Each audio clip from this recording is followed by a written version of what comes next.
The bulkheads of the mighty battleship rocked with a song welling from 5,000 throats. As the young, eager voices swelled into the chorus of the spacemen's hymn, Vice Admiral Jack Harrigan felt a lump grow in his own throat.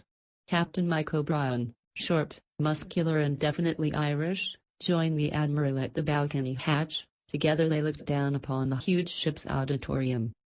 "It's a long, long way to the Milky Way," the chorus rose, fell, faded and died.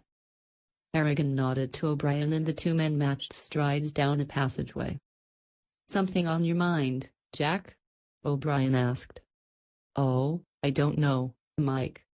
I just got to thinking about the old days, I guess, hearing those kids singing. The Force is all glory to them, color, ceremony, power, flitting around the galaxy like this. Cream of the crop, they are, and every last one of them fought to get in the Force. But I wonder how they'd face up to the other side of this business? Combat?" O'Brien screwed up his face. "Yay boy. Combat like we saw, with our backs to the wall and 9/10ths of the galaxy howling for our heart's blood. Wonder if they'd change their minds about the Force." He jerked his thumb back towards the auditorium. "If it came again?" "No." Mike shrugged. "Maybe old Fitzsimmons wondered about us the same way when we went on our shakedown cruise. We were a sad bunch, I'll admit. But we didn't pan out too bad, did we, Jack?" The two officers had reached the observation deck. The Milky Way stretched a hazy filament across the heavens. Harrigan drew a long breath, hooked his thumbs in his belt and smiled. "No, Mike, not bad at all, if I do say so. It was rugged while we were going through it, I suppose. But things have been quiet for so long now, damn it, we did have fun, didn't we, Mike?" Mike grinned crookedly. "Fun is right. Remember the times Shorty Michaels caught those two Xantu ships flat-footed behind the coal sack?" "Yeah. Blew 'em to hell and back and found out later they were the two strongest ships in the Xantu fleet. If they had seen him first, brother," he shook for a week after they told him. Mike roared with laughter. "Battle wagons, and Shorty with a destroyer. And how about that time the gang of Scythe stinkers ambushed us on Sirius V? Were they surprised when their water pistols didn't kill us? They didn't know that water isn't quite as fatal to a Terran as it is to a Scythe." "Yeah," O'Brien said, and I'll never forget the smile on Cap Martin's face as he sprayed him with the ship's fire hose. "Well," the Admiral said, sobering, "if you'd seen the pitiful remains in their slave camps on Sirius 7, the way Cap and I did." He shook his head slowly. "We should have bounced a couple duodec bombs off their home planet. And on Xantu too. Finished the job right." The captain gazed down at his shoes. "We might get the chance yet. Any news lately?" "Not much. Just the usual rumblings from the dark nebulas. But I agree with HQ that the Xantu are at the bottom of it, without a doubt. You never know when those varmints are going to start trouble. That's the reason for all this hush-up preparation. We're going to be ready at the drop of a helmet if anybody wants to wrestle." "Smart move by HQ for once," Mike said. "Never hurt to be ready for." A communications orderly saluted smartly. "Pardon, sir. HQ double urgent." Harrigan took the flimsy from the orderly and scanned it quickly. His face went slack. "Good Lord, O'Brien. Hear this. Dark Nebula forces simultaneously attacked Rigel Patrol Post and Capella 2 settlement 1,400 hours. Personnel annihilated.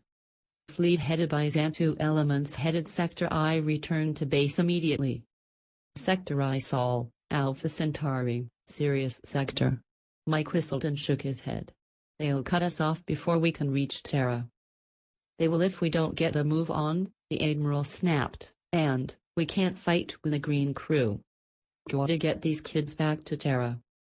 Harrigan leapt to the audio. His orders were short and sharp. "Drive room, Joe, full speed home, boy." The bubbles busted wide open. "Quartermaster, Wilson, prepare to issue battle suits." "Central, give me the system." "Thanks." He cleared his throat. "All hands hear this. A state of war exists between the Solar Federation and the Dark Nebula League.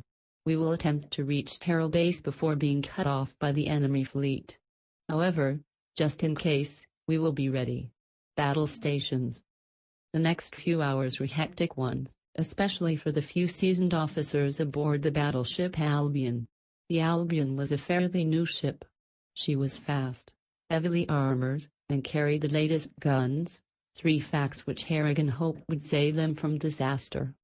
He realized that HQ had to break radio silence to notify them of the sudden outbreak of hostilities, but he also knew that the enemy had undoubtedly intercepted the message, plotted the Albion course, and sent a half-dozen of their fastest ships in hot pursuit. That's the way the Dark Nebula League liked to fight, 6-1. Harrigan figured that he just might be able to outrun them, but if the League ships did manage to cut them off from Terra, well, he hated the idea of fighting that bunch of cutthroats with a crew of green kids. Ordinarily, new spacemen were distributed among crews of seasoned men at a ratio of about 1:10. To be in top fighting condition, the Albion should carry 4,000 regulars and 400 greenies. There were 5,000 men on board, 150 old line officers, 50 newly commissioned officers, and 4,800 Terran youngsters fresh out of ground school. The officers had done their best to whip the crew into the semblance of a fighting unit. If a fracas did develop, they might squeeze through if the kids could follow orders. But in battle things happen almost too fast to be covered by orders. A man had to think for himself.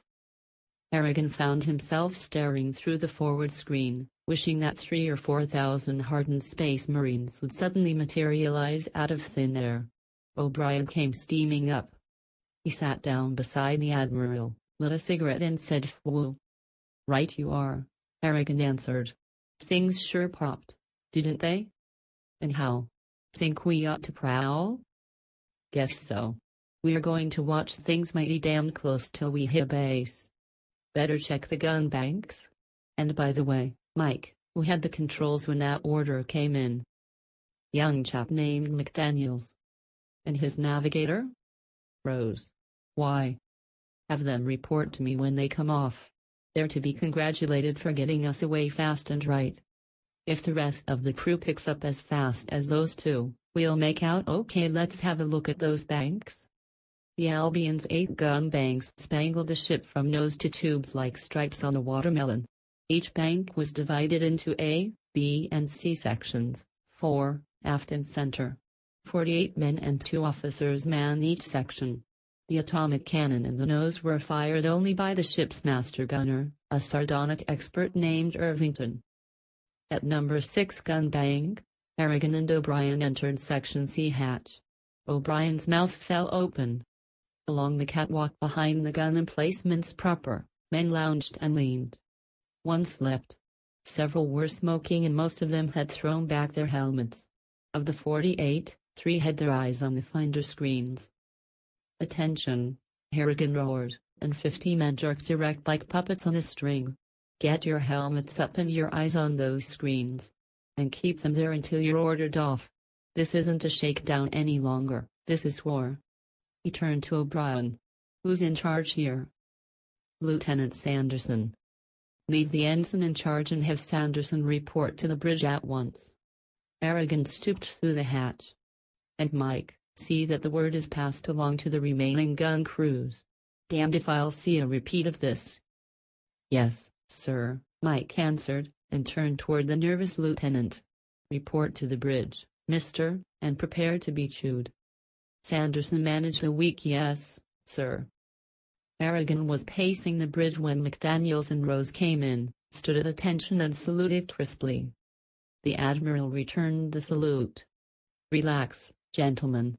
I called you here to commend you both personally for your fast, clear thinking under the stress of emergency. Cool-headedness under strain is taken as a matter of course in the Space Forces, but in this case your actions serve as an example to an inexperienced crew and are therefore doubly appreciated by the officers of this ship. Sit down." The 2 men took seats and Harrigan relaxed behind his own massive desk. "I was with your father at cadet school, McDaniels, and later at the Battle of Canopus. Where is the commander now?" McDaniels, short and pudgy, answered proudly. He took command of Polaris Space just before we left on the cruise, sir. Oh? The kid doesn't know yet? Harrigan thought. If the Force can't stem the League attack damn quick, old McDaniels and his men will be the expendables in this screw-up. But the kid sitting before him was so eager and obviously proud of his father that the Admiral hadn't the heart to tell him the true score. Sir, Rose piped up, are you the same Officer Harrigan that Dad mentioned during the first campaign? He was Master Navigator on the old Commodore. I certainly am. Harrigan smiled broadly. Red Rose was the best navigator I ever had. He could plot you halfway around the galaxy and land you in your barracks just in time for supper. How long has it been now? 6 years, 7? Rose looked at the floor. 7, sir. He was hunting Caleb's on Callisto when the landslide caught him. I'm sorry, deeply sorry. Footsteps sounded in the passageway and the lieutenant, Sanderson, came in, followed closely by O'Brien. The lieutenant tucked his cap under his elbow, smoothed back his thick hair and saluted. Harrigan gazed at the man for a long moment. Lieutenant, perhaps the seriousness of our circumstances has not impressed you fully? But the Albion, carrying this inexperienced crew, stands in imminent danger of being overwhelmed by the League fleet, or at best, being cut off from Terran base. Therefore I think it. Oops. Harrigan had knocked his water pitcher to the floor. The plastic didn't break, but water splashed. Sanderson jumped back convulsively, his face white. O'Brien motioned an orderly to mop up the mess, and the Admiral went on. You are a seasoned junior officer, Sanderson. Your record is excellent, otherwise some form of punishment would be in order. I shouldn't need to repeat that it is your duty to keep your crew on the alert until we are out of danger. Dismissed. The lieutenant saluted and turned to leave.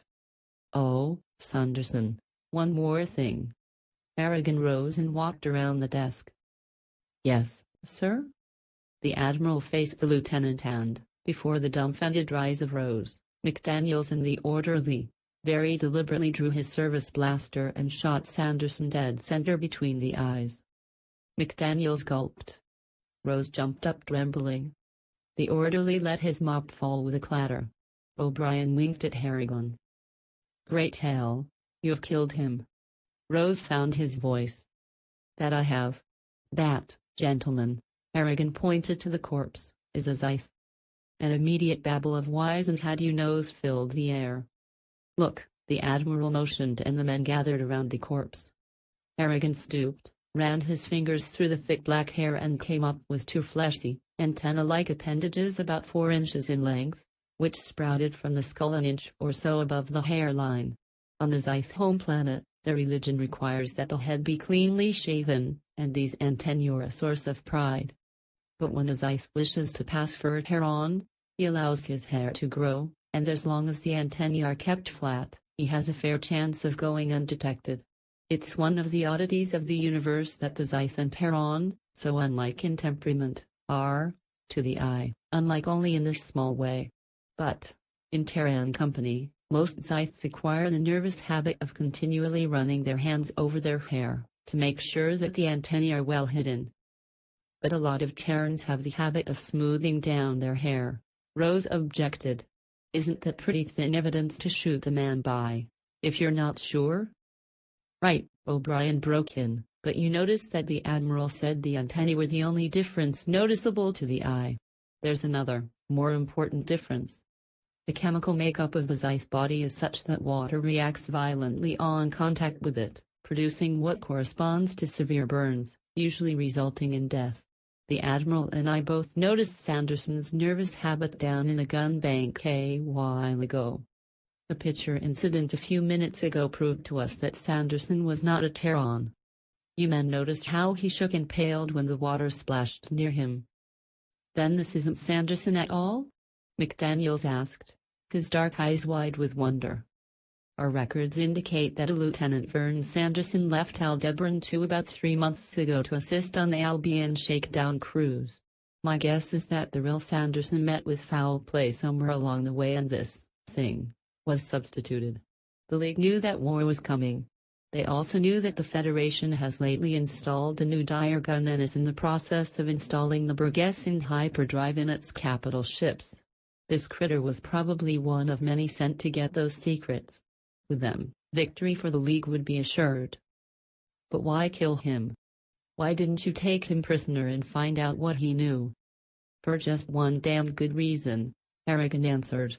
These boys are telepathic over short distances. The antennae have something to do with that.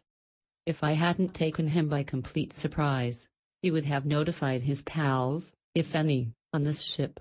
And, if there should happen to be a dozen or 100 of these babies on board, we really would be in for it. O'Brien, arrange a watch on the mess hall. Have all hands who do not take water with their meals reported. You and Chief Scott will have to call them in one at a time and give them the acid test. O'Brien went off to arrange the mess hall watch and Harrigan sat down, heaving a great sigh, behind his desk. Well, gentlemen, he said, you have seen the enemy. Or at least half the enemy. Yes, sir, Rose responded. But what about the Xantas, sir? We've never seen one of them. The Admiral shuddered inwardly. I hope you never do, he confessed. All the wretched memories of 2 galactic campaigns swept over him again. A Xantu looks like nothing more nor less than a beer on skids, with a cauliflower for a head. 8 independently focusing eyes, 1 for each of the tentacles that sprout from the middle of the chest. Get one of those monkeys behind a gun bank and you'll swear you have a platoon facing you. Harrigan lit a cigarette, forked smoke from his nostrils. The Xantas don't do too much of the actual fighting, though. Back in the early days of space conquest, they teamed up with the Xyths, I imagine because the Xantas have a terrific technical culture but are few in number, relatively speaking, and the Xyths aren't great on technology but have the manpower. And 2, their home systems are only a few light years apart. So far, the partnership has worked out very well for the Dark Nebula League, the Xantas providing the brains, and the Xyths the muscle. They are both ancient races, and very probably their plans for the conquest of this end of the universe would have gone nicely if they hadn't run up against the Solar Federation, led by Terra. We stand smack across their path. It has come to the point now where it's us or them, absolutely. After the Sanderson episode was settled, Harrigan suddenly felt drained and exhausted, and retired to his quarters. While he slept, O'Brien, Chief Scott and his men rounded up 4 more Xyth spies who were immediately executed and unceremoniously dumped into the rocket chambers. On the double check, a 5th was discovered cowering in the captain's lifeboat and he soon followed his brothers. The great ship plowed through the ink of space, and the only sounds were the muffled throbbing from the rocket banks, the steady hum of the chronometer and the clicking of the audio relay. At 05:00 hours the alarm gong clanged raucously. Harrigan was struggling into his trousers as O'Brien stuck his head in the door and shouted, "Jack! They've cut us off." The captain explained the situation hurriedly as they sprinted toward the bridge. Port watch just spotted him. 3 o'clock, low, in an arc. There's only 7 of them, but apparently they've taken Polaris space and cut us off from Sector I. A series of muffled thuds was heard, and suddenly a succession of electric, blue-white flashes from outside the ports turned the dimness of the passageway into intense, eye-straining brilliance. Hot hell! We must have got us one, Harrigan roared, and the 2 men broke into a run. In the powerful bridge screens they could see the great cloud of smoke hanging in the void, where the League ship had been hit, and, coming through it, several more of the grim pursuers. Occasionally a beam of ripping, ravaging energy would lick out towards the Albion, but the slim fingers of death fell shorter of their goal by the minute. Well, Mike breathed in relief, we can outrun them. But what now? Better set a course for Antares 4, Harrigan advised. The maintenance depot there can install the hyperdrive in a few days and we can make it back to Terra then regardless of what the League holds. As soon as the Albion was safely out of range of the League ships, the 2 officers were joined on the bridge by Master Gunner Cliff Irvington. They discussed the narrow squeak for a few minutes. At length Irvington punched out his cigar and confessed, "I could stand a drink." 10 minutes later they were seated in Harrigan's Spartan quarters over a bottle of good Terran Irish whiskey and a flagon of Jovian Bolonga. Irvington downed an heroic shot of the Jovian mixture, shivered, owled and grabbed for the pitcher of water which the orderly had placed on the small table. Of all the chicken drinkers, O'Brien chaffed. One little swig and he's halfway under the table. Watch this, son, and learn from a master of the it. Whereupon the captain poured a water glass full of the volatile brew and swallowed it without batting an eye. Nuts, Cliff grunted. I have to stay off this stuff for months at a time. You birds on the bridge can swill from one side of the galaxy to the other, but I've got to watch my nerves. And how about that night in Venusport when I had you two guys reeling, the night before we got our commissions? Harrigan stifled a belt. Only an idiot could drink Batuque and stand his pins. What was it now? Oh yes, Thunderbolt cocktail.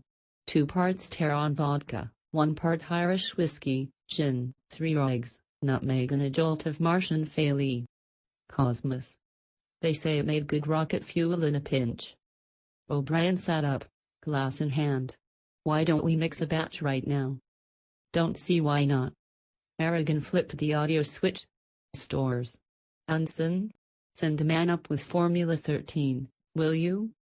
When the supplies arrived a few minutes later, the 3 men indulged in an orgy of mixing and much testing, and, when the contents of the huge bowl met their rigid specifications, sat around it and reminisced about the early days in the Force. The 3 might easily have personified the Solar Federation's Space Force. Harrigan, the organizer par excellence, tall, lean and tanned by the radiation of 1,000 suns. O'Brien, the Admiral's lifelong friend, squat and muscular, the fatherly but deadly Irishman who had hated the League with all his powerful heart since the day, dim in time but not in memory, that the Zandas had murdered his parents on Sirius 3 in the first campaign. And Irvington, one of the truly fabulous characters in the Federation. The man who could reputedly hit a black basketball at 3 million miles with an energy gun, who flunked out of pilot's school and turned gunner, and who, annually, spent his leave mining in the solar asteroid belt and had become the richest man in the Force. These men led the Albion on its questionable course into the future. Human, and therefore prone to human failings, to be sure. But wise in the ways of space they were too, and aware of its terrible dangers. At long last, when the ship's clock stood at 1,100 hours, the party broke up. Ashtrays were piled high. The magnificent punch bowl was empty. Irvington and O'Brien left together, and Harrigan collapsed on his bunk. In his dreams he roamed the narrow streets of Mars Center, watched the pale, reed-like dancing girls sway their sensuous bodies before the open-mouthed Federation cadets, and heard the far-off, haunting desert music. He walked through the fairy cities of Zythobar where the fragile, ethereal architecture belied the sadistic temperament of the inhabitants.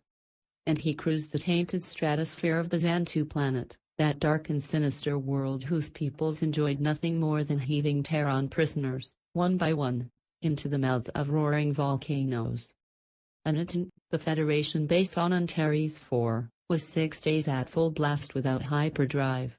After the round of hectic activity surrounding their escape from Sector I, officers and crew alike found the uneventful trip restful but boring. O'Brien played endless games of solitaire, Irvington slept, and Harrigan planned. Aniton was the biggest Federation base in Sector 2, and the hyperdrive was there. He just hoped that the base itself was there yet. At 03:00 hours on the 6th day, Antares shone like a great red eye and they were 3 hours out of base. Antares 3 swung slowly past and Harrigan alerted the crew. They didn't have long to wait. O'Brien had just stacked his cards away when the starboard watch howled and 3 Xantu ships screamed across the Albion Bowl, almost on collision course. Harrigan's brow wrinkled as the tail ship dropped back to engage the Albion and the other 2 fled.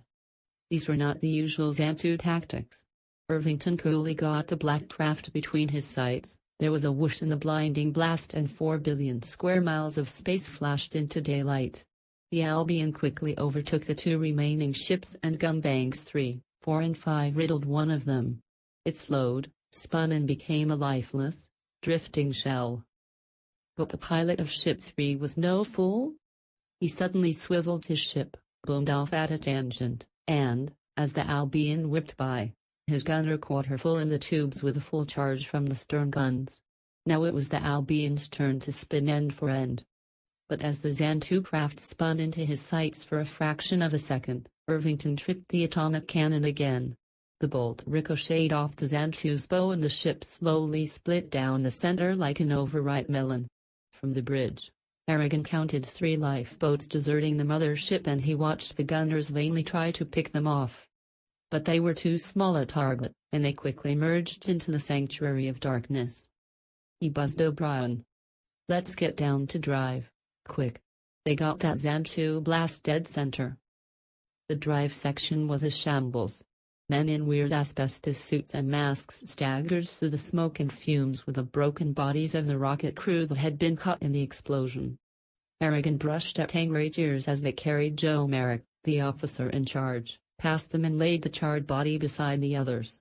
Merrick had been with him through both campaigns, and now the bitterness within Harrigan turned to grim resolution. At length, 37 men were counted out of action permanently. The admiral turned solemnly away. "Think we'd better set her down on 3? O'Brien asked quietly. "Guess so, Mike. We can take her down on anti-grav maneuver with the boat jets. And then, slowly, this puts us out of the war. You realize that?"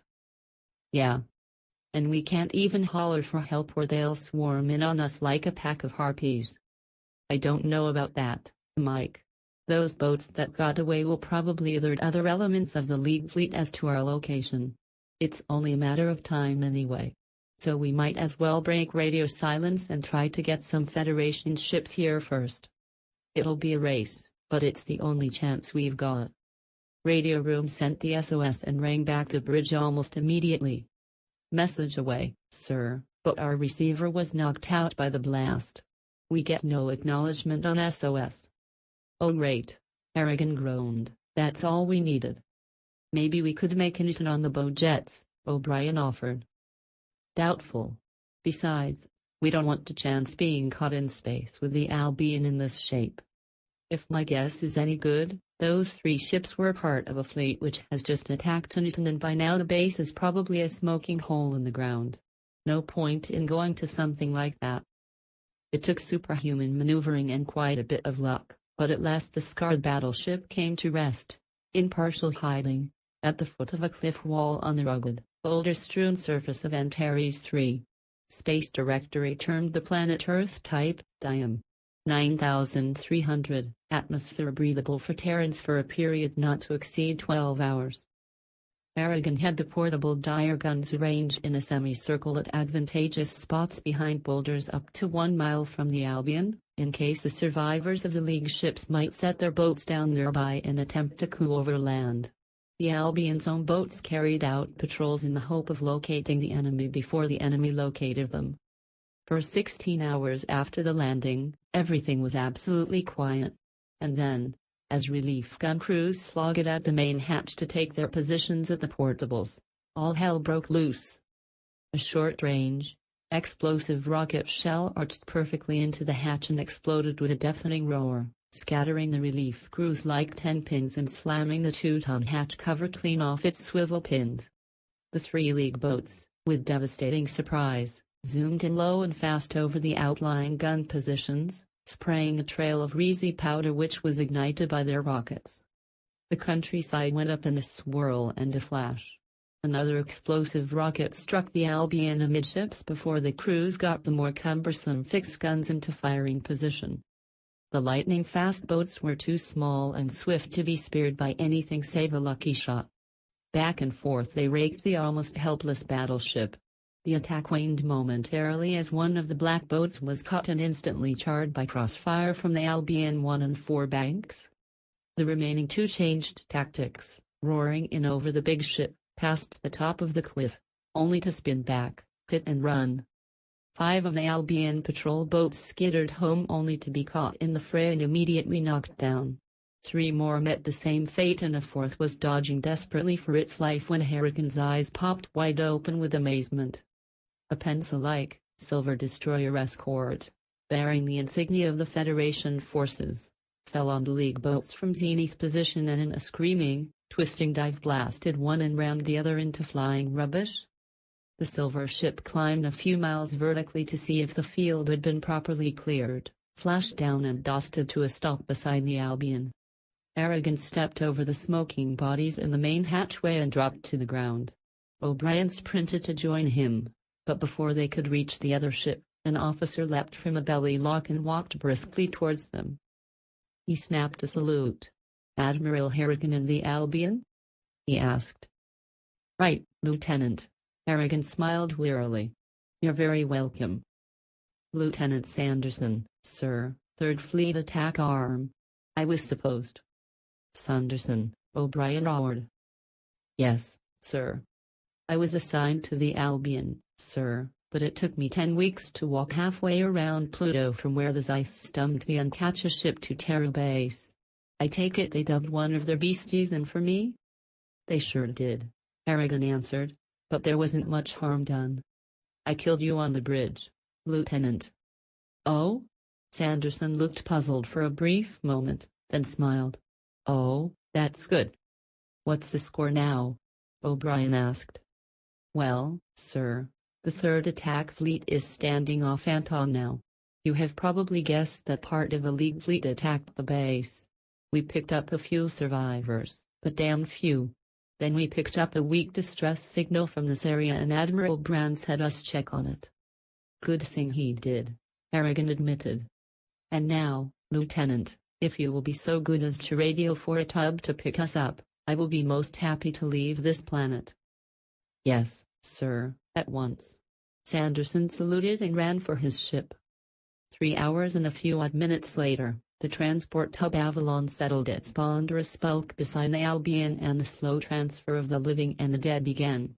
155 bodies were slated for burial on Terra, another 60 were missing, whiffed into gas by League guns. Harrigan sank deeper into gloom as he removed the ship's log and helped O'Brien check the men off the Albion. At last the loading was completed, the Avalon hung for a moment on its anti-gravs, and Harrigan and Commander Johnson, in charge of the tub, looked down on the battered remains of the great craft. "Better come to the bridge and sit," Johnson said softly. On the bridge, he poured Harrigan a stiff drink and cautioned, "Swallow that, and get ready." Harrigan complied, puzzled. No sooner had he placed his glass on the table than a small but virile mule kicked him in the stomach. "Suffering, what was that?" he gasped. Johnson smiled. "Hyperdrive. Apparently tech hasn't got the bugs worked out yet, but it's good enough for me. Only 4 hours to Terra." Well, Harrigan mused. He rose and looked at the swirling grayness outside the ports. "Same deal on the other end?" "Yeah.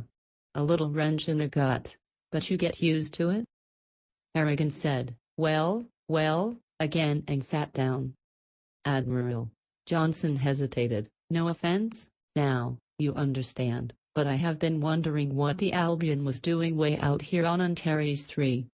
I understood that you were coming into Terra from the other side of Sector I when the fracas started." "We were. But when the League took Polaris Space and cut us off we had to." "Took Polaris Space?" "The League didn't take Polaris Space. They had a dozen or so cruisers in that area, but they didn't tackle the base. Didn't even make a pass at it." Harrigan slowly dropped his head into his hands. "Oh my God," he moaned, "and I lost 200 men on a bad guess. I deserve to be broken to a spaceman 3rd class for this." He jumped up and paced the bridge. "Great guns, what a fool I am. Polaris intact and I risk a shipload of green men on a bad guess. This washes me up in the Force, that's for damn sure." "Oh, I don't think so, Admiral." Johnson smiled. "In fact I think that." "I don't give a damn what you think, Commander. The Force is no place for fools. I'm done." And Harrigan slammed off the bridge towards his quarters. Johnson smiled faintly and poured himself a drink. It was a tired and bedraggled Admiral who stepped off the Avalon 4 hours later into the sunlit bustle of Terra Base I. He felt pride well up in him at the sight of the powerful base, The battle wagons and cruisers and squad tubs, some with their guts spread on the steel docks, waiting for the drive installation. Crane winches clanked and howled, welding torches flashed, and many wheeled trailers sped about with ponderous equipment. But the activity was not frantic. It was efficient and orderly. He turned for a word with O'Brien, who was now puffing down the gangway, when a bright young spaceman first stepped up and saluted with a grin.